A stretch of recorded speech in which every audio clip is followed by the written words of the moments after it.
Bonjour à toutes et à tous, c'est Harry. Aujourd'hui on se retrouve pour une nouvelle vidéo. Donc comme vous l'avez dans le titre, on va parler de Binge chez mes Binge, une course que j'ai pu me rendre au départ. Alors j'ai pas eu la chance donc de rester parce que voilà, j'étais tout simplement occupé. Donc je pouvais aller juste au départ, mais c'était déjà une expérience assez phénoménale puisque c'est la première fois que je voyais Remco Evenepoel et pas forcément en maillot arc-en-ciel, hein, tout court.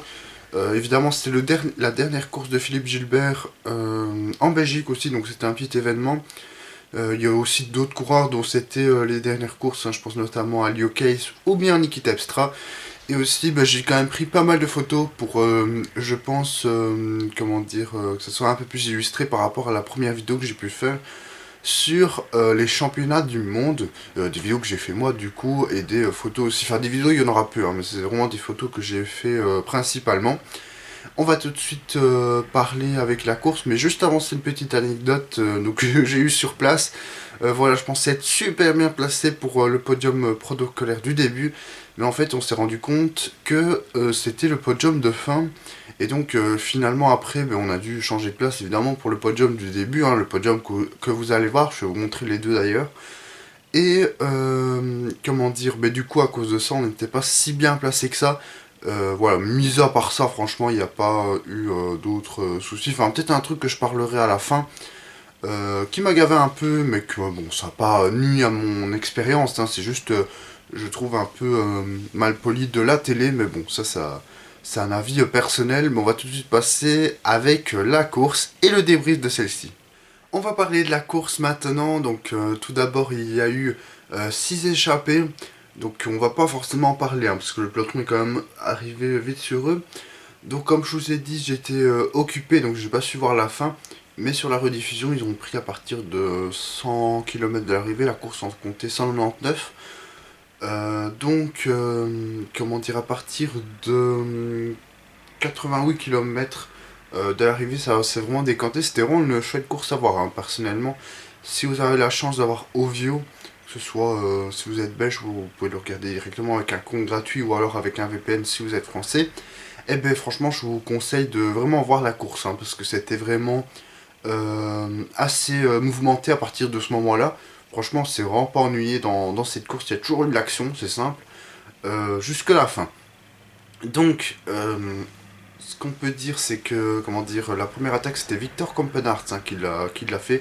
C'est un coureur depuis 2 3 ans qui est assez offensif. Ensuite, Remco Evenepoel a aussi attaqué dans des routes que je connais vraiment très très bien, hein, qui sont assez proches de chez moi. Et d'ailleurs, parfois, je roule à vélo et, comment dire, c'est un peu spécial de voir des routes d'entraînement, entre guillemets, qu'on voit les coureurs passer. Donc, c'est assez bizarre comme sentiment. Ensuite, par rapport à ça, il y a eu d'autres attaques. Il y a même eu Laporte, hein, qui avait déjà attaqué avant, parce que Laporte a gagné, hein, si vous n'êtes pas au courant. Il avait attaqué en solo. Il y a aussi un énorme groupe qui s'est, comment dire, formé, donc avec une quinzaine de coureurs. Donc pas mal de, comment dire, d'équipes représentées, hein. On avait notamment, souvent que des individuels, il me semble. Bon, on avait Belens pour la Lotto, Van Lenberg pour la Quick-Step, on avait un anti, mais je sais plus c'est qui par contre, il me semble que c'était Hugo Page. On avait, je crois que il y avait la Porte justement. Vraiment, enfin toutes les équipes étaient représentées, hein, les équipes assez performantes. Comment dire, ce qui a aussi impressionné à partir de ce moment-là la course, c'est qu'on arrivait sur le circuit final. Il me semble que c'était le premier tour sur les 4, hein, du circuit final. On a eu Arnaud Delis qui a attaqué dans la rue de la Pépinière, hein, donc une rue pavée qui monte assez bien, justement. On le voit assez peu à la télé, je trouve, mais c'est vraiment une portion qui monte assez bien. Et donc après, il a eu l'arrivée finale, hein, sur la route à moitié goudronnée et après pavée. Et ensuite, il a quand même su rejoindre le groupe de tête. Et par rapport à ça, par la suite, Campenart a aussi attaqué. Donc là, je me dis, l'auto sur Royal, mais seulement, comment dire, le peloton était juste derrière, hein, quand Campenart s'est attaqué. Donc tout est revenu dans l'ordre. Mais évidemment, après, il y a encore eu différentes attaques dans le, comment dire, dans le groupe de tête. Dans le peloton, pardon. Evenepoel encore continue à attaquer. Franchement, je pense qu'il y a un coureur que je suis assez déçu, parce que je pense que dans le groupe de tête, enfin s'il avait pris le bon groupe, il aurait pu faire quelque chose, c'est Girmay.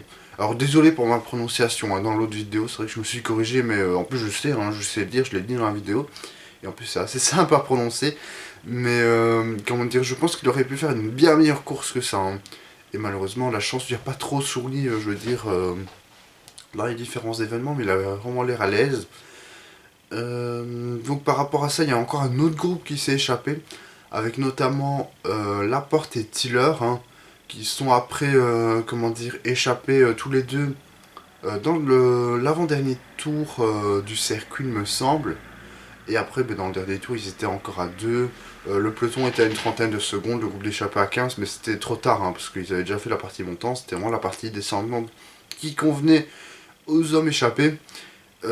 Et donc, comment dire, ils se sont joués la victoire. Donc ça s'est joué dans la rue de la Pépinière, hein, donc qui est l'avant, enfin la route, l'avant-dernière route, hein, parce qu'après vous avez un virage qui tourne à droite et après vous avez la ligne d'arrivée qui est un peu incurvée vers la gauche. C'est assez précis comme description, mais vu que je connais bien, comment dire, Binche, vu que j'avais déjà été deux fois au tour, ben, les deux fois que le tour est passé à Binche, j'ai été. Comment dire, à partir de ce moment-là, comment dire, vous avez eu Christophe Laporte qui a lâché Tiller dans le, comment dire, dans la rue de la Pépinière et donc qui a gagné en solitaire. Tiller d'ailleurs le champion de Norvège qui a fait sa deuxième place d'affilée consécutive à Binche-Chimay-Barge parce que c'était déjà le cas l'année passée et Hugo Page fait encore troisième hein, parce que là il y a une course en Belgique samedi ou dimanche. Il me semble que c'était dimanche d'ailleurs. Arnaud Delis a gagné, c'est Romain Zingle pour la Cofidis qui avait gagné. D'ailleurs, elle est aussi disponible sur Ovio. C'est pas un placement de produit, bien sûr, hein, mais c'est vraiment parce que, comment dire, vous avez les courses gratuitement.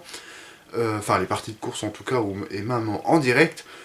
Qui a, comment dire, qui a gagné, mais Hugo Page était déjà 2 ou 3ème, il me semble. Donc, franchement, c'est un très bon renfort pour la Ranty-Gobert.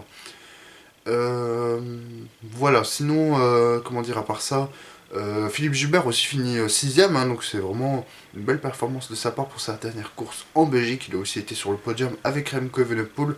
Remco Evenepoel d'ailleurs qui a attendu Ilio Case, hein, donc il s'est complètement relevé. Et ils ont fait comment dire, les deux derniers tours ensemble, donc je trouve ça assez bien comment dire, comme geste, parce qu'au moins il a pu aider un coéquipier. Et franchement, cette course était vraiment agréable à suivre, hein. Franchement, je vous la conseille fortement.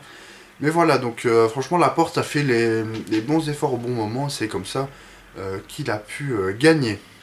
Voilà, j'ai pas d'autre chose à dire par rapport à cette course. Je pense que vous avez vu les différentes équipes, hein. Donc j'ai pu prendre la photo lors de ce, comment dire, de ce débrief hein, de Binche Chimay Binche.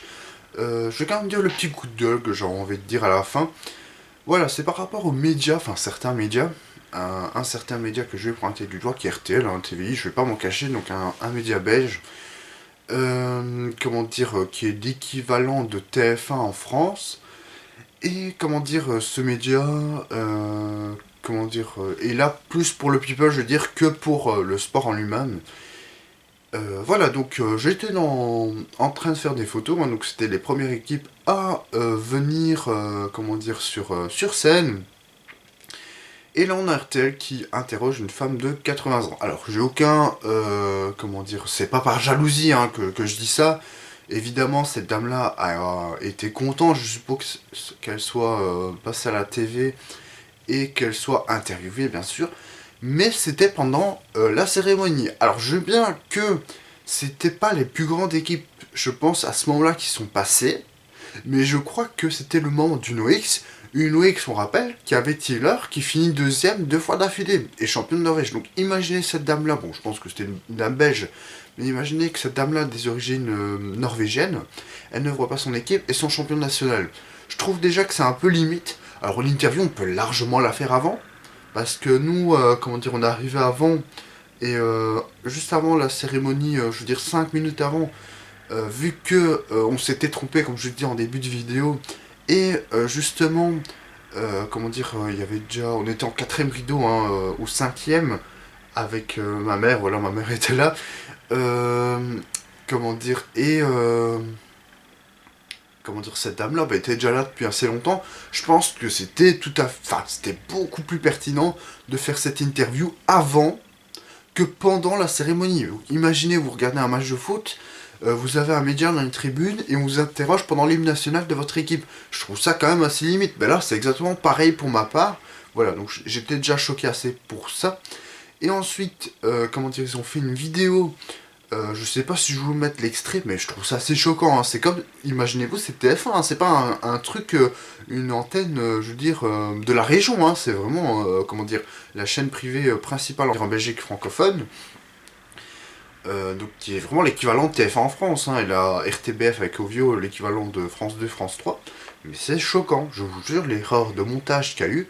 Donc le gars du fan club de Remco Evenepoel donc fait une phrase, et on laisse, enfin, et après il fait et ta ta ta ta ta ta, et il laisse le et au montage, c'est vraiment choquant. Enfin, je sais pas si on s'en rend compte, mais c'est quand même l'équivalent de TF1 qui fait ça. Je pense que si TF1 se fait ça, ils ont un shitstorm plus tard pendant une semaine, hein. Et justement mérité parce qu'ils ont énormément de moyens, ils ont des moyens colossaux. Et franchement, ce genre d'erreur, c'est vraiment honteux hein, de leur part. Voilà, donc c'était mon petit coup de gueule que, comment dire, moi personnellement, je pense qu'on m'aurait fait ça pendant la présentation des coureurs, ben, j'aurais un peu pété mon crâne. Je vais être franc avec vous, je pense que je les aurais remballés, ou alors je les ai peut-être dit après la course, enfin après la présentation, pourquoi pas, mais pas avant, ou pas pendant, pardon. Ce qui est tout à fait logique, hein, parce qu'on vient justement pour ça, entre guillemets, et on se fait encore déranger, donc ça, je trouve ça un peu limite. Voilà, donc sinon, j'espère que cette vidéo vous aura quand même plu. Il y a eu pas mal d'illustrations, donc voilà, aussi j'ai fait toutes les équipes hein, qui étaient présentes. Il n'y a pas une équipe que j'ai pas fait en photo. Parfois les photos étaient peut-être floues, hein, pardon. Si c'est le cas, mais en tout cas il y aura toutes les équipes qui seront passées. Aussi il y avait un contre-jour avec le soleil et comment dire, il y avait un sort de toit blanc en métal. Justement j'ai peur que les photos soient pas non plus top top top. Mais voilà, donc j'ai pris une photo de toutes les équipes, ça c'est sûr. Donc voilà, j'espère que la vidéo vous aura plu. Normalement à la fin il y aura deux petites vidéos, donc des coureurs qui passent avec certaines voitures des directeurs sportifs. J'espère que la vidéo vous a plu. Donc comme la première vidéo, s'il y a des points d'amélioration à faire, n'hésitez pas à le dire. J'ai aussi mis un petit maillot dans le, comment dire, dans le décor. Enfin c'est pas vraiment un décor, bon c'est compris. N'hésitez pas à vous dire si ça vous plaît, si c'est une bonne idée ou pas. J'espère que celle-ci, donc la vidéo vous aura plu. Et moi je vous dis salut! Juste avant de vous laisser avec les deux vidéos de fin, il y a deux petites photos aussi que je voulais vous montrer. Donc en fait, la voiture romantique s'est vraiment arrêtée devant nous. Et justement, ça m'a permis de voir que les différents noms des vélos hein, que vous pouvez voir sur le cadre et de voir en fait qui était favori dans cette formation. Donc on avait Girmay pardon, et Christophe évidemment qui étaient côté directeur sportif pour les vélos de rechange. Et ici, pour les vélos de rechange, donc, qui étaient de notre côté, donc on va dire pour les troisième et quatrième coureurs, c'est justement Dimitri Kleiss ainsi qu'Hugo Page. Donc ça avait quand même son importance dans la hiérarchie, hein, que, comment dire, ces deux coureurs-là étaient 3 et 4, parce que ça, c'était pas forcément sûr avant le départ. On pouvait se poser des questions, on savait bien que Guermay et Christophe étaient favoris. Mais voilà, hein, donc du coup, ces deux coureurs-là ont eu leur carte, et d'ailleurs, Hugo Poche l'a montré avec une très belle troisième place, voilà. C'était juste pour vous montrer ça, et on va tout de suite passer aux deux petites vidéos de fin. Avec Alexis Boujard, Bert Seekling, avec Mathis Bockley, l'équipe Evenco Pro, avec Macias Estrada, Giorgio Boccini, avec le local Clément Vasseur, l'équipe Minerva Cycling Team, avec Mandelen, Gosport, Roubaix Métropole, avec Samuel Leroux et Siskevicius, et on a également l'équipe d'Arte. Le départ dans un court instant, il sera 12h10 et ils sont très exactement 167 à prendre le départ de l'édition 2022 de Bachim et Bach. Merci. Merci Daniel, et on remercie notamment la brasserie La Machoise, située au pied des célèbres remparts de Binche. La brasserie restaurant La Machoise vous accueille dans le cadre unique et authentique d'une ancienne malterie. Venez-y déguster les bières brassées par La Machoise et goûter leur cuisine de saison et de qualité.